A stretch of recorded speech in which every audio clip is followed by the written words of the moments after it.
Hello students, good morning to all of you. Today this is the third lecture of biomolecule unit, and in last lecture we were discussing about the open chain structure of the glucose, and we have found out that glucose have this open chain structure.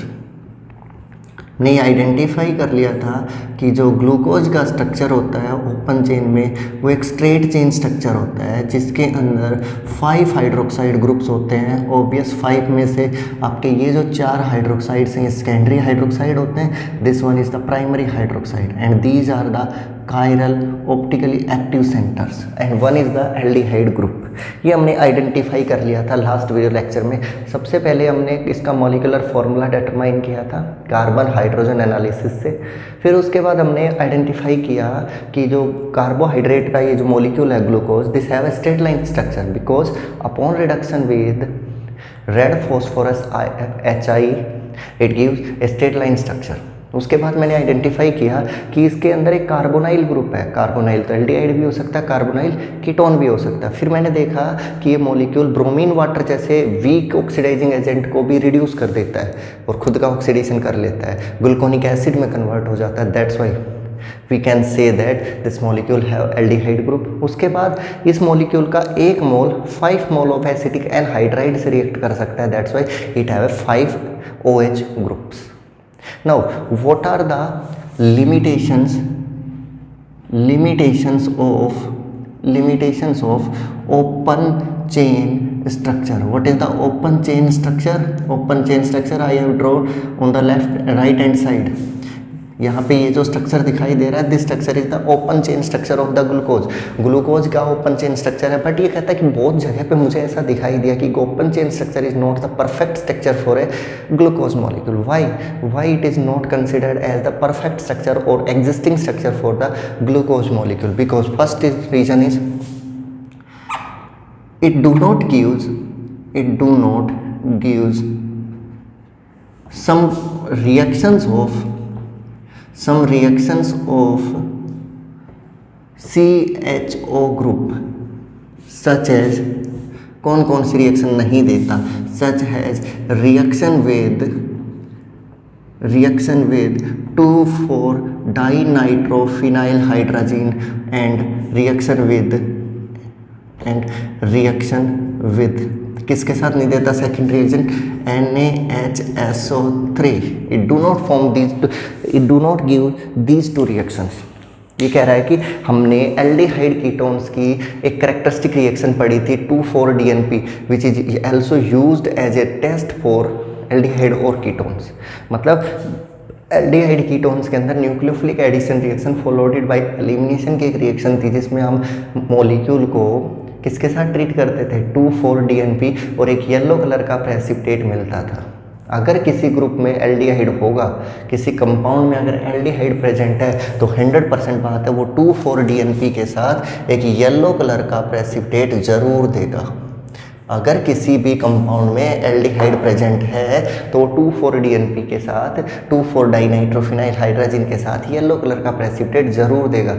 और it also reacts with, अगर compound के अंदर aldehyde present है तो 100% वो reaction करेगा, positively reaction करेगा किसके साथ? NaHSO3 के साथ। But glucose do not react with 2,4-DNP and do not reacts with NaHSO3। This proves that aldehyde group may be missing in the case of glucose. Glucose के case में aldehyde group वहाँ पे क्या हो सकता है? मिसिंग हो सकता है। Second, glucose exist in 2 stereoisomers that is alpha D plus glucose and beta D और plus glucose। Alpha D glucose and beta D glucose. बहुत बड़ी बात यहाँ पे उसने लिखी है, प्रूव भी करके दिखाया कि ग्लूकोज 2 आइसोमेरिक फॉर्म्स में एग्जिस्ट करता है। जो कंपाउंड है आपका ग्लूकोज है that exist in the 2 isomers and these isomers are basically known as anomers. These isomers are basically known as anomers. ध्यान देना, एक नया वर्ड लिखा मैंने एनोमर, बताऊं भी गया एनोमर क्या होता है। लेकिन उससे पहले एक चीज़ देखो, ऊपर वाली तो एक छोटी सी बात थी कि बहुत सारी रिएक्शन ऐसी होती हैं जो एल्डिहाइड ग्रुप को देनी चाहिए अगर वो किसी कंपाउंड में प्रेजेंट है तो, but aldehyde group of the glucose do not give these reactions. That mean it may be absent और may be another reason. But एक स्ट्रॉन्ग पॉइंट जो आया सबसे ज़्यादा वो ये था कि ग्लूकोज के अंदर ग्लूकोज 2 आइसोमेरिक फॉर्म में एग्जिस्ट करता है, 2 स्टीरियो आइसोमर्स में एग्जिस्ट करता है। एक स्टीरियो आइसोमर को अल्फा आइसोमर बोला जाता है, दूसरे स्टीरियो आइसोमर को बोला जाता है beta isomer. Alpha D plus glucose, beta D plus glucose, और इन दोनों आइसोमर्स का नाम रखा गया anomer. How will you prove this? ये कहता है जब आपके पास ग्लूकोज होता है सॉल्यूशन में, ग्लूकोज किस में था? सॉल्यूशन में, तो कहता है अगर ग्लूकोज को अल्कोहल या एक्वस में इन एक्वस और अल्कोहल कॉन्सेंट्रेटेड सॉल्यूशन ले रखा है, कॉन्सेंट्रेटेड सॉल्यूशन ऑफ ग्लूकोज ले रखा है। मैंने क्या किया, ग्लूकोज का एक कंसनट्रेटेड सॉल्यूशन लिया। अल्कोहल में हो सकता है, वो एक्वस में भी हो सकता है, कॉन्सेंट्रेटेड सॉल्यूशन है। कॉन्सेंट्रेटेड मीन्स समझते हो, कम volume of solution.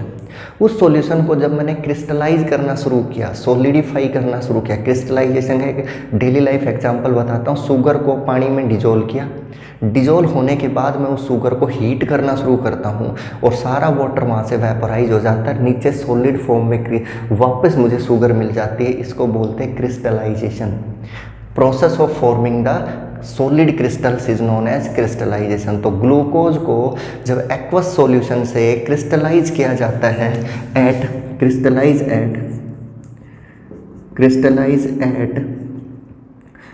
303 kelvin. Sugar glucose को कितने टेम्परेचर तक हीट किया? 303 केल्विन तक। तो वो कहता है कि मुझे एक ग्लूकोज का एक कंपाउंड मिलता है जिसको मैं बोलता हूँ alpha D glucose. Then we get alpha D glucose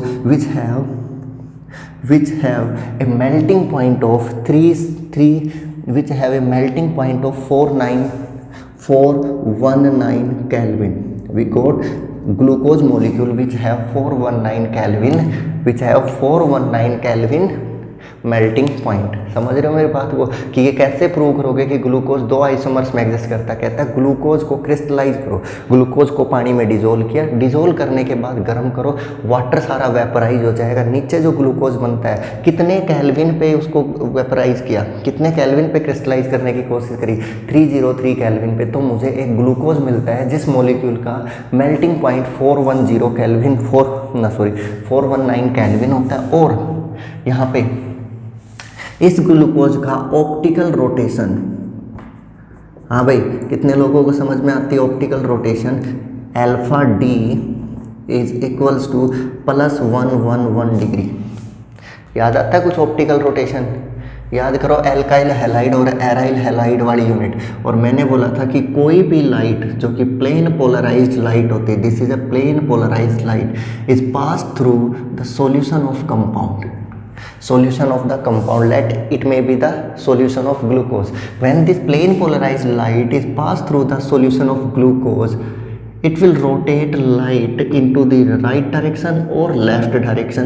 Then this solution is known as optically active solution.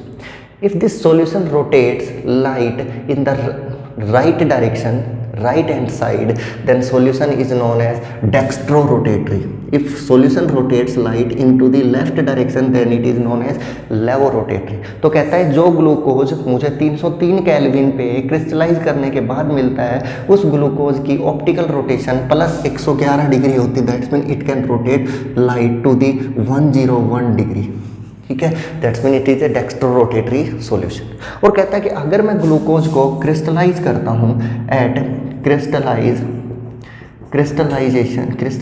Eight temperature greater than 373 kelvin, 373 kelvin से ऊपर अगर मैं ग्लूकोज को, या 371 डिग्री केल्विन यानी 370 से ऊपर अगर हम इसको क्रिस्टलाइज करते हैं, 370 या 370 से ऊपर मान लो, 370 से ऊपर अगर मैं ग्लूकोज को क्रिस्टलाइज करता हूँ तो मुझे एक ग्लूकोज की फॉर्मेशन मिलती है जिसको मैं बोलता हूँ बीटा डी ग्लूकोज। उस टाइम पे जो आइसोमर बना उसको बीटा डी ग्लूकोज बोलते हैं, जिसका मेल्टिंग पॉइंट 423 केल्विन होता है और ऑप्टिकल रोटेशन जिसका होता है, ऑप्टिकल रोटेशन जिस ग्लूकोज मॉलिक्यूल का होता है अल्फा डी, वो होता है प्लस का 18.5 डिग्री। मेल्टिंग पॉइंट में चलो इतना बड़ा डिफरेंस नहीं है, लेकिन ऑप्टिकल रोटेशन में ध्यान से देखो, इसका ऑप्टिकल रोटेशन 111 है, इसका ऑप्टिकल रोटेशन 18.5 है, इसका ऑप्टिकल रोटेशन जो 19.2, 18.5 नहीं भाई 19.2 सॉरी 19.2 डिग्री। क्लियर है। यहाँ पे ये डिफरेंस देखो इन दोनों आइसोमर का। ये optical isomer plane polarise light को 111 डिग्री एंगल रोटेट कर सकता है राइट डायरेक्शन में। ये सॉल्यूशन लाइट को 19.2 डिग्री रोटेट कर सकता है, और यही प्रूव करता है कि ग्लूकोज दो स्टीरियो आइसोमर्स की फॉर्म में एग्जिस्ट करता है। Glucose do not have a single structure, it exist in the two isomeric form, it exist in two stereo isomers. अभी तक मैं ये कह रहा था कि ग्लूकोज ओपन चेन स्ट्रक्चर में होता है, फिर पढ़नी शुरू करी लिमिटेशन में मैंने बताया ग्लूकोज बहुत सारी एल्डिहाइड की रिएक्शंस नहीं देता, इसका मतलब एल्डिहाइड ग्रुप कहीं ना कहीं मिसिंग है। सबसे बड़ा एविडेंस मिला कि ग्लूकोज के सॉल्यूशन से ग्लूकोज को जब क्रिस्टलाइज किया जाता है, सॉल्यूशन से जब ग्लूकोज को सॉलिड में कन्वर्ट किया जाता है, ये टेम्परेचर डिपेंडेंट दो टाइप के कंपाउंड बनाता है। अगर क्रिस्टलाइजेशन लो टेम्परेचर पे हुई है 300 केल्विन या 303 केल्विन के आसपास, तो एक कंपाउंड मिलता है जिसका मेल्टिंग पॉइंट लोअर होता है 419 केल्विन, और उसका रोटेशन ऑप्टिकल रोटेशन वो लाइट को 111 डिग्री रोटेट कर देता है, प्लेन पोलराइज्ड लाइट को 111 डिग्री रोटेट कर देता है।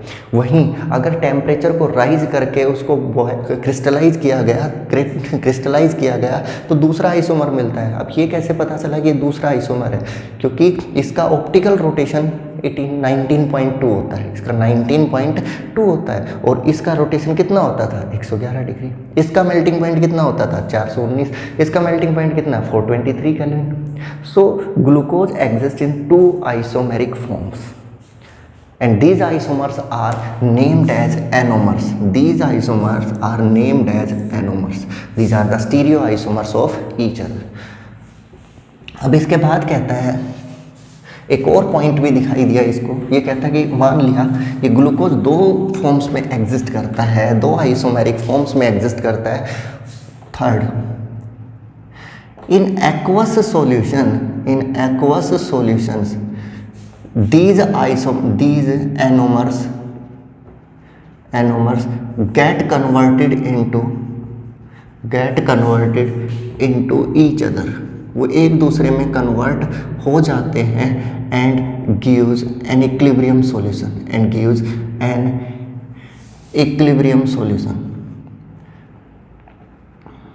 That's mean अगर मेरे पास beta D alpha D plus glucose है तो उसका ऑप्टिकल रोटेशन वैल्यू जो होती है वो ऑलमोस्ट प्लस 111 डिग्री होती है।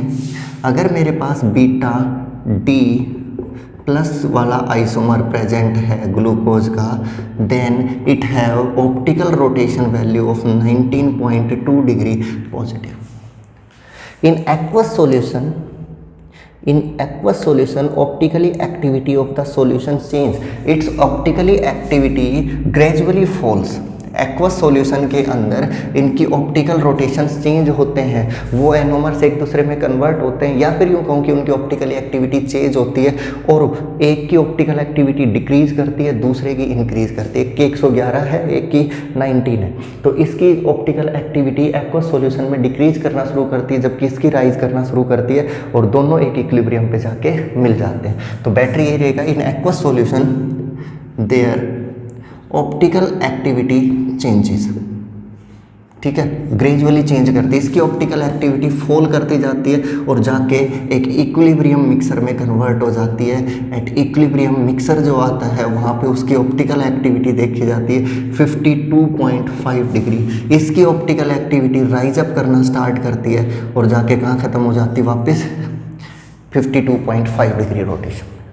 समझ में आ रही बात? पहले तो ये बोला कि भाई ये दो आइसोमर्स में एग्जिस्ट करता है, अल्फा में और बीटा में। अल्फा की ऑप्टिकल एक्टिविटी कितनी होती है 111 डिग्री, बीटा की ऑप्टिकल रोटेशन कितना होता है 19.2। After that in aqueous solution अगर मैं एक अल्फा लाऊँ और एक बीटा लाऊँ और दोनों को पानी में डाल दिया पानी में डालने के बाद देखा गया कि अल्फा की optical activity, optical rotation decrease करता जा रहा है और बीटा का क्या करता जा रहा है, राइज। और एक पॉइंट आएगा जिस पे जाने के बाद वो क्या हो जाएगा, इक्विलिब्रियम मिक्सर में आ जाएगा, जहाँ पे उसकी ऑप्टिकल एक्टिविटी जनरली कितनी देखी गई, 19.2 डिग्री देखी गई, है ना।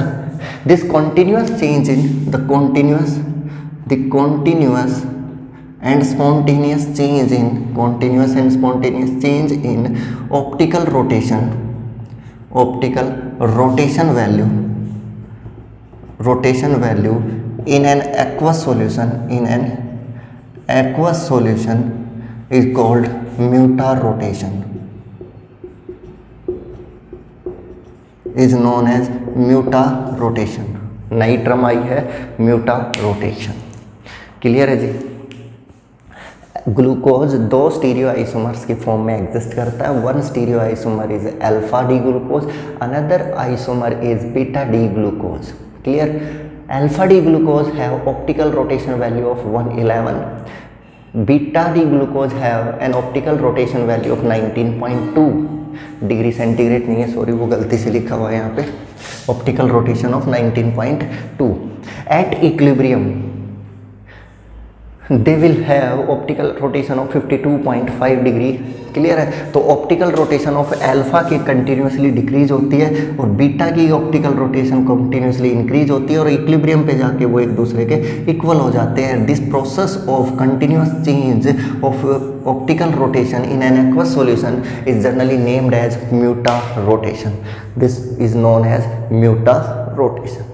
ओके, क्लियर है। तो यहाँ से ये प्रूव होता है कि भाई ग्लूकोज का open chain structure form exist नहीं करता, यहाँ पे कुछ और स्ट्रक्चर हो सकता है। तो वो कहता है कि एक पॉसिबिलिटी है कि ग्लूकोज ओपन चेन की बजाय एक साइक्लिक स्ट्रक्चर में एग्जिस्ट करता, साइक्लिक स्ट्रक्चर ऑफ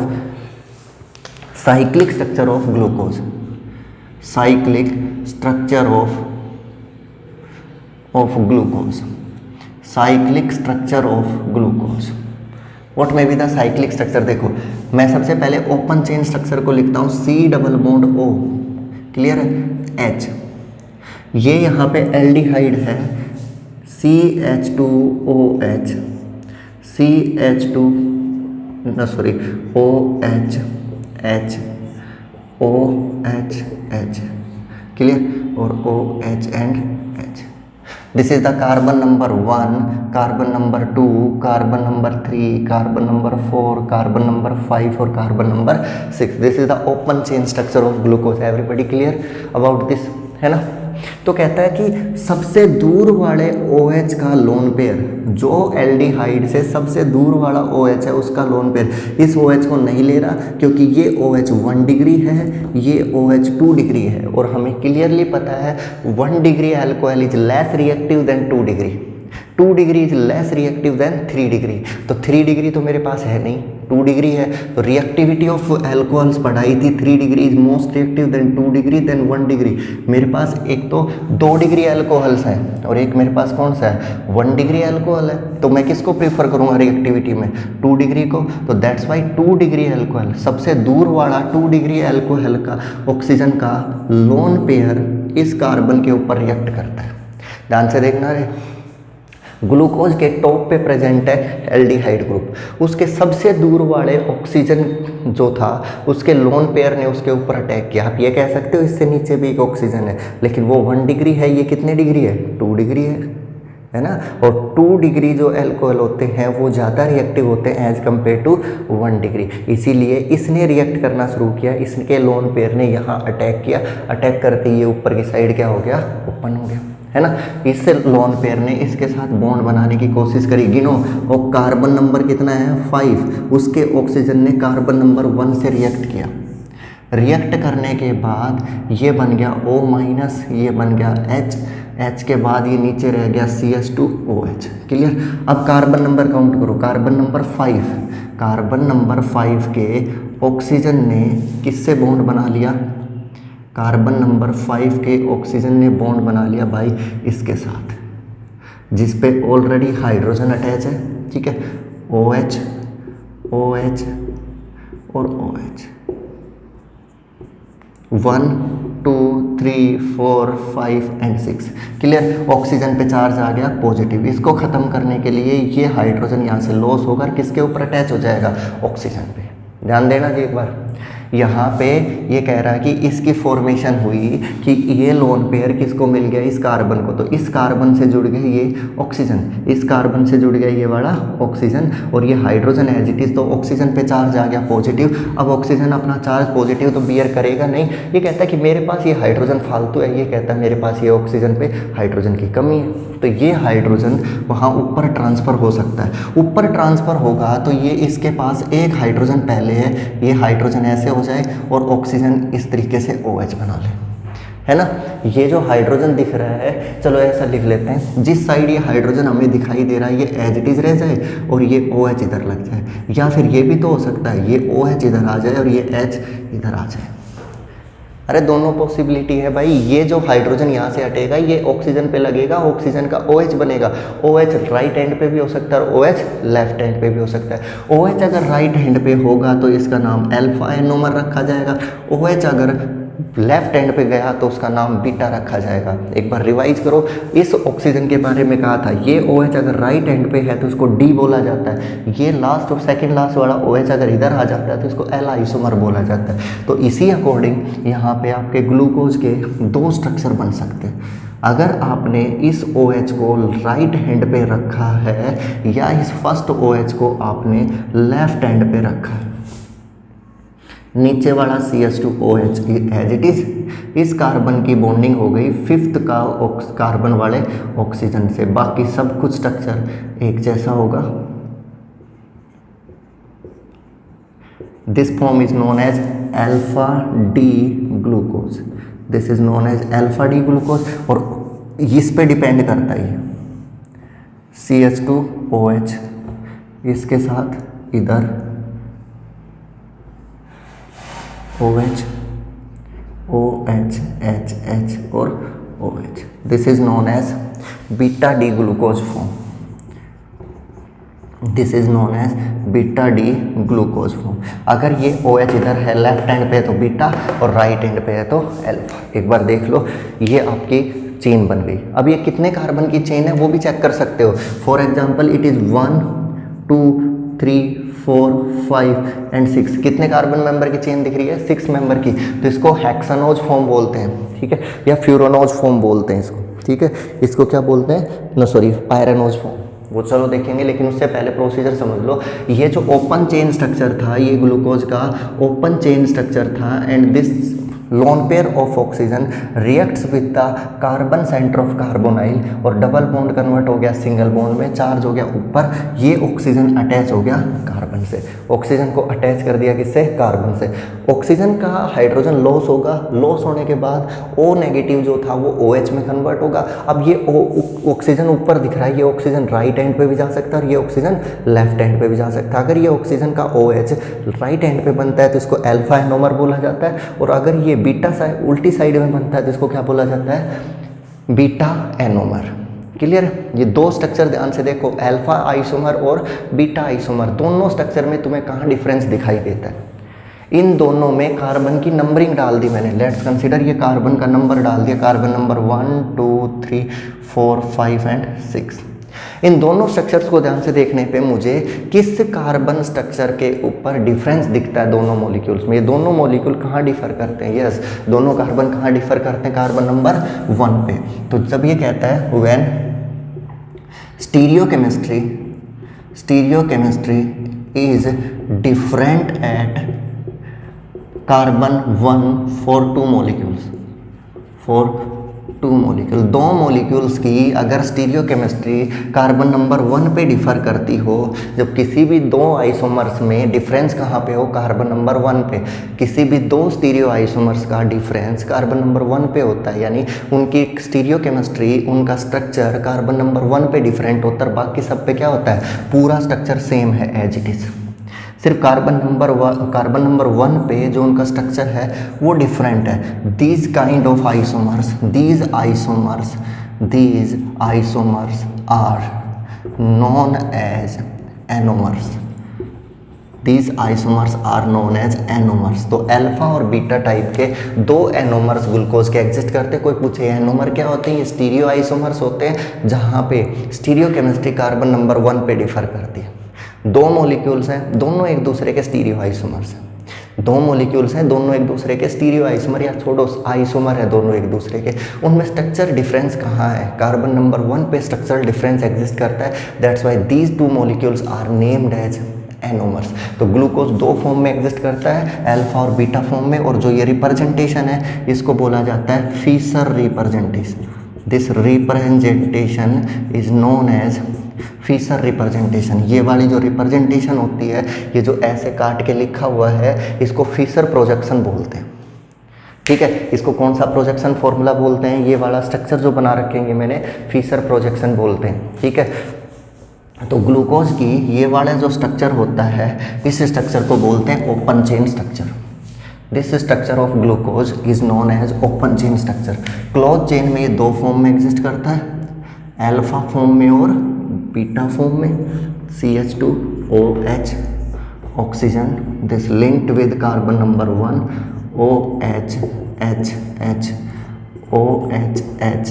और OH.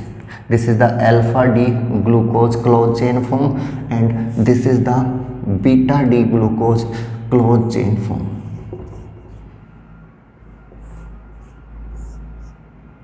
ठीक है, this is the beta D glucose close chain form. Carbon number 1, 2, 3, 4, 5 and 6, this is the beta D glucose form. Clear? these are known as Fisher projection formula of the glucose. One is the open chain, second one is the alpha D glucose, third one is the beta D glucose. Alpha D glucose और beta D glucose एक दूसरे के क्या होते हैं? Anomers होते हैं। Okay, तो ये स्ट्रक्चर थे ग्लूकोज के ओपन चेन और क्लोज चेन स्ट्रक्चर्स। ओके, तो एक स्ट्रक्चर और है इसका, साइक्लिक स्ट्रक्चर जो बने हैं उनकी रिप्रेजेंटेशन। ये वाली रिप्रेजेंटेशन फीसर रिप्रेजेंटेशन कहलाती है, और फीसर रिप्रेजेंटेशन को अब कन्वर्ट करना हमें Haworth projection formula, Haworth projection, Haworth representation for alpha and beta D glucose.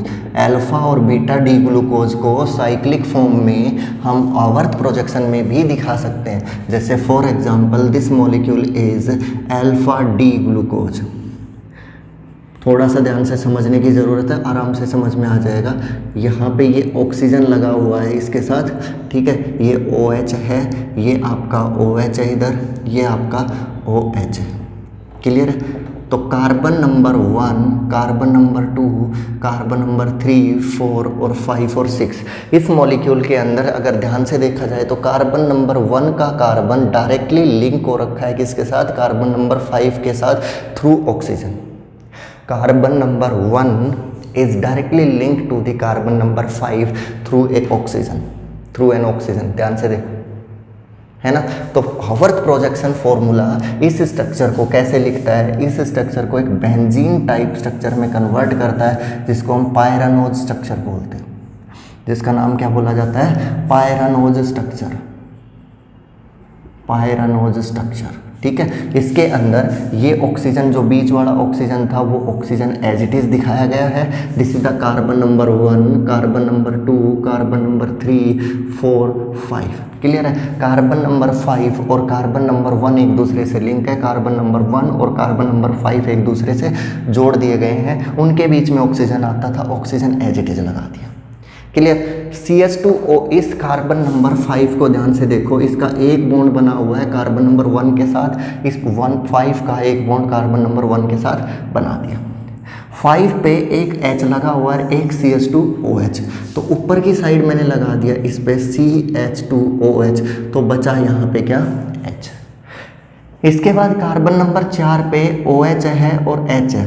Carbon number 4 पे एक OH और एक H है, इसके ऊपर जब मुझे अटैच करना था तो मैं ऐसे कर सकता हूँ, एक OH ऊपर की साइड लगा दिया और H नीचे की साइड लगा दिया।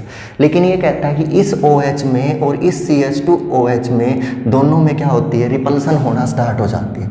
ये जो OH मुझे यहाँ दिखाई दे रहा है और ये OH अगर मैंने ऊपर की साइड लगा दिया तो दोनों में रिपल्सन होती है। तो ये कहता है मैं इस OH को कहाँ लगाता हूँ, नीचे की साइड लगा देता हूँ। इस OH को मैंने यहाँ लिख दिया और H को मैंने यहाँ लिख दिया। कार्बन नंबर 4 पे जो OH है उसको ऊपर वाले OH से जस्ट क्या रखा है, नीचे रखा है, अपोजिट रखा है। क्यों अपोजिट रखा है, क्योंकि भाई ऊपर करने पे दोनों में क्या हो सकती थी, रिपल्सन।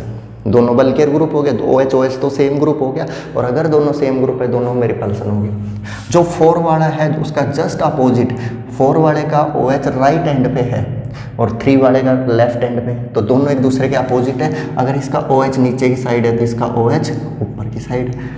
3 वाला और 2 वाला एक दूसरे के अपोजिट है, 3 वाला और 2 वाला एक दूसरे के अपोजिट है, 3 और 2 एक दूसरे के अपोजिट है। तो इसका तो OH ऊपर की तरफ दिख रहा था, तो इसका H ऊपर, इसका OH नीचे। हाँ भाई, अब ये कहता है 1 वाला और 2 वाले का OH सेम डायरेक्शन में है, तो लगा दिया सेम डायरेक्शन में। This is the Haworth projection of, Haworth form projection, this is the Haworth projection of alpha D glucose. Clear है। अब बीटा डी ग्लूकोज में क्या डिफरेंस होता है, बीटा डी ग्लूकोज का OH, ये जो फर्स्ट कार्बन का OH होता है जस्ट रिवर्स होता है। सिर्फ डिफरेंस कहाँ पे आता है, फर्स्ट कार्बन पे, और कहीं पे भी डिफरेंस नहीं होता। ये हो गया यहाँ पे OH, ये हो गया OH, और ये हो गया इसका OH, H H H और H। कार्बन नंबर 1 2 3 4 5 एंड 6, ऐसा ही कुछ होगा ना। तो आप देखो हावर्थ प्रोजेक्शन ड्रॉ करोगे, एक 6 मेंबर की रिंग जिसमें 5 कार्बन और 1 ऑक्सीजन होता है। कार्बन नंबर 1 और 5 को कनेक्ट कर दिया, 1 2 3 4 5, और ये 1 से कनेक्ट हो गया। ऊपर की तरफ इसका CH2OH एज इट इज लगा दिया, H। अगला कार्बन नंबर 4 का OH और H को अरेंज करना है। OH को अगर ऊपर कर दिया तो वो स्टेबल नहीं होगा, तो मुझे नीचे करना पड़ेगा। जो 4 नंबर पे स्टीरियोकेमिस्ट्री बनाई है उसकी जस्ट रिवर्स बनाऊंगा 3 नंबर पे, तो OH ऊपर H नीचे। जो 3 पे बनी है उसका जस्ट रिवर्स 2 पे बनाना है, तो H, और इधर क्या रख दिया, OH। अब देखो इस बार 2 पे और 1 पे जो स्टीरियोकेमिस्ट्री है वो बिल्कुल डिफरेंट है। ये OH इधर है, ये OH इधर है, तो मतलब इन दोनों को अपोजिट करना है। इसका OH ऊपर की साइड और इसका H नीचे की साइड, है ना। तो इस फॉर्म को बोलते हैं beta D glucose. Haworth projection of, Haworth projection of beta D plus glucose, beta D plus glucose या बीटा डी ग्लूकोज सिंपली, और ऊपर वाला होगा अल्फा डी प्लस ग्लूकोज का। डिफरेंस आता है कार्बन नंबर 1 पे, है ना।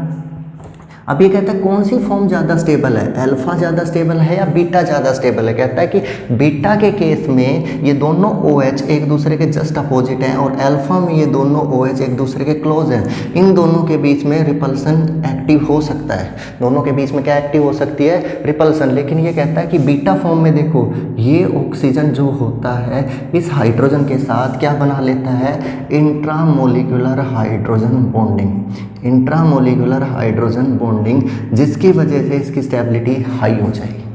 यहाँ पे ऑक्सीजन है, यहाँ पे हाइड्रोजन है, दोनों के बीच में किसकी फॉर्मेशन हो सकती है, इंट्रामोलिकुलर हाइड्रोजन बॉन्डिंग की। और इस इंट्रामोलिकुलर हाइड्रोजन बॉन्डिंग की वजह से ये मॉलिक्यूल ज़्यादा स्टेबल होगा।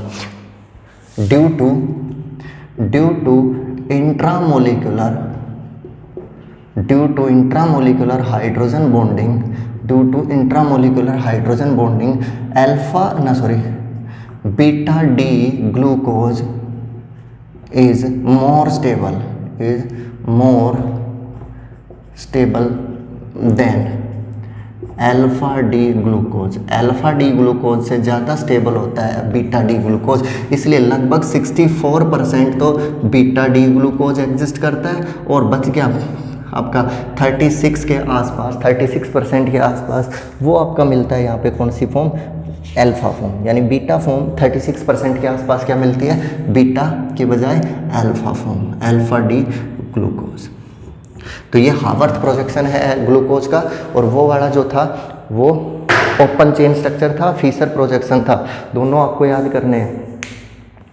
ये वाला जो होता है इसको फिशर प्रोजेक्शंस बोलते हैं, इन दोनों को बोला जाता है फिशर रिप्रेजेंटेशंस, इनको बोला जाता है फिशर रिप्रेजेंटेशन, और इन दोनों को बोला जाता है हावर्थ प्रोजेक्शन। क्लियर है जी। ये हावर्थ प्रोजेक्शन ऑफ ग्लूकोज कर लोगे, open chain structure form of glucose है भाई, ओपन चेन फॉर्म और ग्लूकोज की क्लोज चेन स्ट्रक्चर, दोनों Haworth projection of the glucose. ठीक है, ओके। तो नेक्स्ट स्टार्ट करते हैं। यहाँ पे open chain structure, close chain structure, Fischer projection, Haworth projection, किसी को दिक्कत हो तो मुझे बता देना। क्लियर। अब एक छोटा सा और टॉपिक बच जाता है ग्लूकोज वाले पार्ट के अंदर, वो है फ्रक्टोज। एक ये तो पायरानोज फॉर्म थी, ग्लूकोज फॉर्म, ग्लूकोज कंपाउंड था, एक कंपाउंड बच जाता है फ्रक्टोज। फ्रक्टोज, हालांकि इसको सिलेबस में लिखा हुआ नहीं है, फिर भी पढ़ लेते हैं। C6H12O6 की फॉर्म में ये मॉलिक्यूलर फार्मूला होता है। इस कंपाउंड का मॉलिक्यूलर फार्मूला C6H12O6 होता है, और ये एल्डोज की बजाय एक कीटोज होता है। ये जनरली एक कीटोज होता है, दैट्स मीन इसके अंदर कीटोन ग्रुप प्रेजेंट होता है रादर देन एल्डिहाइड। सिर्फ ये डिफरेंस होता है ग्लूकोज में और आपके इसमें। और कीटोन ग्रुप पे दोनों साइडों को कार्बन से जुड़ा हुआ मिलेगा, ये भी ध्यान रखना। कीटोन जब बनता है जब कार्बन डबल बॉन्ड ऑक्सीजन दोनों साइड कार्बन से जुड़ा हुआ हो, कार्बन डबल बॉन्ड ऑक्सीजन जब दोनों साइड कार्बन से जुड़ा हुआ हो, तब जाके वो क्या बनता है आपका कीटोन। इसीलिए कहते हैं कहीं बीच में प्रेजेंट होगा। इसके ऊपर की साइड भी CH2OH लगाया जाता है, और फिर इसके बाद C डबल बॉन्ड O को डाला जाता है ना, तभी ये कीटोन बनेगा। एल्डिहाइड होता तो सबसे टॉप वाला कार्बन सेलेक्ट कर लेता, CH2OH, फिर OH, फिर OH, ठीक है, और इसके बाद O और H। Carbon number 1, 2, 3, 4, 5 and 6। This is the structure of glucose. Almost same structure है जैसा आपका ग्लूकोज का स्ट्रक्चर होता है, जैसा आपका ग्लूकोज का स्ट्रक्चर होता है, सेम टू सेम आपके उसका फ्रक्टोज का फॉर्मूला होता है। ग्लूकोज का और फ्रक्टोज का फॉर्मूला ऑलमोस्ट क्या है यहाँ पे सेम है ना। सिर्फ किसका डिफरेंस है, एक में एल्डिहाइड था, एक में क्या था, कीटोन। जिस तरीके से ग्लूकोज का क्लोज चेन स्ट्रक्चर होता है, इसका भी क्या एग्जिस्ट करेगा, एक क्लोज चेन। तो ये हो गया इसका open chain structure. Close chain में क्या करते थे, इस लोन पेयर की reaction carbon double bond oxygen से करवाते थे, और ये बन जाता था इधर सिंगल बॉन्ड। तो इधर बन गया आपका CH2OH, C ऑक्सीजन पे माइनस, सबसे नीचे CH2OH एज इट इज। ठीक है, इस ऑक्सीजन का कनेक्शन इस सेकंड कार्बन से करवा दो, इसका कनेक्शन इस सेकंड कार्बन से करा दिया। इधर हाइड्रोजन ऑलरेडी है इस पे OH, और इधर OH, यही बनेगा है ना H, और इस ऑक्सीजन पे चार्ज आ गया पॉजिटिव, तो ये हाइड्रोजन शिफ्ट हो जाएगा इस नेगेटिवली चार्ज्ड ऑक्सीजन के पास। जब इसके पास शिफ्ट होगा तो ये OH बनेगा। OH राइट एंड पे भी हो सकता है, OH लेफ्ट एंड पे भी। अब OH को अगर मैंने मान लो राइट हैंड पे रखा है तो ये बन गया OH, और इधर वाला ये जो CH2OH था ये रख दिया यहाँ पे CH2OH, नीचे लगा दिया मैंने यहाँ पे CH2OH एज इट इज। ये ऑक्सीजन की लिंकेज कार्बन नंबर 5 के साथ हो जाता है, सॉरी 4 के साथ। यहाँ पे फिर आपका OH, H, और ये OH और ये H, 1, 2, 3, 4, 5 एंड 6। ठीक है, इस फॉर्म का OH इधर है तो इसको बोला जाएगा अल्फा डी फ्रक्टोज। ठीक है, इधर इसी तरीके से इस OH को इधर लिख दो और CH2OH को उधर लिख दिया, और नीचे बन गया CH2OH, ऑक्सीजन इससे ये लिंक हो गया। ठीक है, ये OH और इधर OH, H, H और H, इसको बोला जाता है बीटा डी फ्रक्टोज फॉर्म, इसको बोलेंगे बीटा डी फ्रक्टोज। तो एक तो होता है बीटा डी फ्रक्टोज और एक होता है अल्फा डी फ्रक्टोज। अगर OH उसका राइट हैंड साइड पे है तो उसको बोला जाएगा अल्फा डी फ्रक्टोज, और अगर उसका लेफ्ट हैंड साइड पे रखा गया है फॉर्मूला ये OH तो इसको बोला जाएगा बीटा डी फ्रक्टोज। क्लियर है। अब ये जो प्रोजेक्शन होता है फिशर प्रोजेक्शन कहलाता है। इसका बनाना मुझे आवर्त प्रोजेक्शन। आवर्त प्रोजेक्शन में देखो carbon number second carbon is linked with fifth carbon. Carbon number 1 2 3 4 5 and 6, carbon number second is linked with the 5 through the oxygen. यानी कार्बन 1 2 3 4 एंड 5 कितने मेंबर की रिंग बनानी मुझे? 5 मेंबर की। अब की बार मुझे 6 मेंबर की साइक्लिक रिंग बनाने की ज़रूरत नहीं है, क्योंकि कार्बन मुझे कितने रखने हैं? 5। कार्बन नंबर 1 2 3 4 क्लियर है। तो carbon number carbon number second, third, fourth और फिफ्थ। कार्बन नंबर सेकंड और कार्बन नंबर फिफ्थ के बीच ऑक्सीजन। कार्बन नंबर सेकंड और कार्बन नंबर फिफ्थ के बीच ऑक्सीजन। कार्बन नंबर फिफ्थ पे कौन लगा हुआ है? एक साइड तो H है और एक साइड क्या है? CH2OH। मैंने ये CH2OH ऊपर रखा, H नीचे रखा। इसी तरीके से सेम टू सेम OH को अगर मैं ऊपर की साइड रख देता हूँ तो रिपल्सन होनी स्टार्ट होगी, तो मैंने वहाँ पे H लिखा, नीचे OH। कार्बन नंबर 4 पे जो स्टीरियो केमिस्ट्री बन रही है उसका जस्ट रिवर्स बनेगी कार्बन नंबर 3 पे, OH H दोनों एक दूसरे के जस्ट क्या है? रिवर्स। इसीलिए 3 नंबर का OH ऊपर, H नीचे। रही बात सेकंड की, सेकंड का अगर सेकंड और थर्ड की स्टीरियो केमिस्ट्री अगर एक दूसरे से जस्ट रिवर्स है तो अल्फा फॉर्म बनेगी। तो मैंने OH को तो लिख दिया, OH को नीचे रख दिया और CH2OH को ऊपर रख दिया, this is the alpha form. और अगर मैंने मान लो कुछ ऐसा स्ट्रक्चर ड्रॉ किया जिसके अंदर सेकंड, थर्ड, फोर्थ और फिफ्थ है ना, ये कार्बन है, CH2OH फिफ्थ कार्बन का ऊपर जाएगा तो फोर्थ इसके जस्ट रिवर्स फॉर्म करेगा, और थर्ड और फोर्थ में जस्ट रिवर्स होता ही है OH। और थर्ड का और सेकंड का अगर स्टीरियो केमिस्ट्री सेम है, दोनों OH ऊपर की साइड है, CH2OH नीचे की साइड है, then it is known as beta form. फिर इसको हम क्या बोलेंगे यहाँ पे? बीटा। हाँ, इनकी अल्फा ज़्यादा स्टेबल हो सकती है, मान सकते हो इसके अल्फा ज़्यादा स्टेबल है, ठीक है। तो अल्फा डी ग्लूकोज और बीटा डी ग्लूकोज के बाद ये अल्फा डी फ्रक्टोज और ये बीटा डी फ्रक्टोज, इसको बोला जाता है पायरानोज फॉर्म। इसको बोलते हैं पायरानोज और फ्यूरानोज। ये जो स्ट्रक्चर था फ्यूरानोज था, और जो ग्लूकोज का स्ट्रक्चर बनाया था उसका नाम था पायरानोज, उसको बोलते हैं पायरानोज। क्लियर है? उसको पायरानोज बोलते हैं, इसको फ्यूरानोज बोलते हैं। फ्यूरॉन मीन्स 5 मेंबर की रिंग, जो पेंटेन रिंग दिख रही है, बीच में ऑक्सीजन दिख रहा है, और वहाँ पे 6 मेंबर की रिंग थी, दैट्स वाई उसको क्या बोलते थे? पायरानोज। और 5 मेंबर की होगी उसको क्या बोलेंगे? फ्यूरानोज। क्लियर है? तो आज हमने ग्लूकोज का स्ट्रक्चर कंप्लीट कर लिया, ग्लूकोज की क्लोज चेन फॉर्म, ग्लूकोज की जो हावर्थ प्रोजेक्शन है, फिशर प्रोजेक्शन है। आखिरी में मैंने चलते चलते फ्रक्टोज का भी लिखवा दिया, फ्रक्टोज का ओपन चेन, फ्रक्टोज की close chain form, alpha anomer, beta anomer और फ्रक्टोज का हावर्थ प्रोजेक्शन। क्लियर है? तो ये सारा आपको पढ़ना है, और इस कार्बोहाइड्रेट वाला पॉइंट जो था, टॉपिक जो था, वो क्लियर हो गया, कंप्लीट हो गया अपना। Okay, thank you, that's all for today.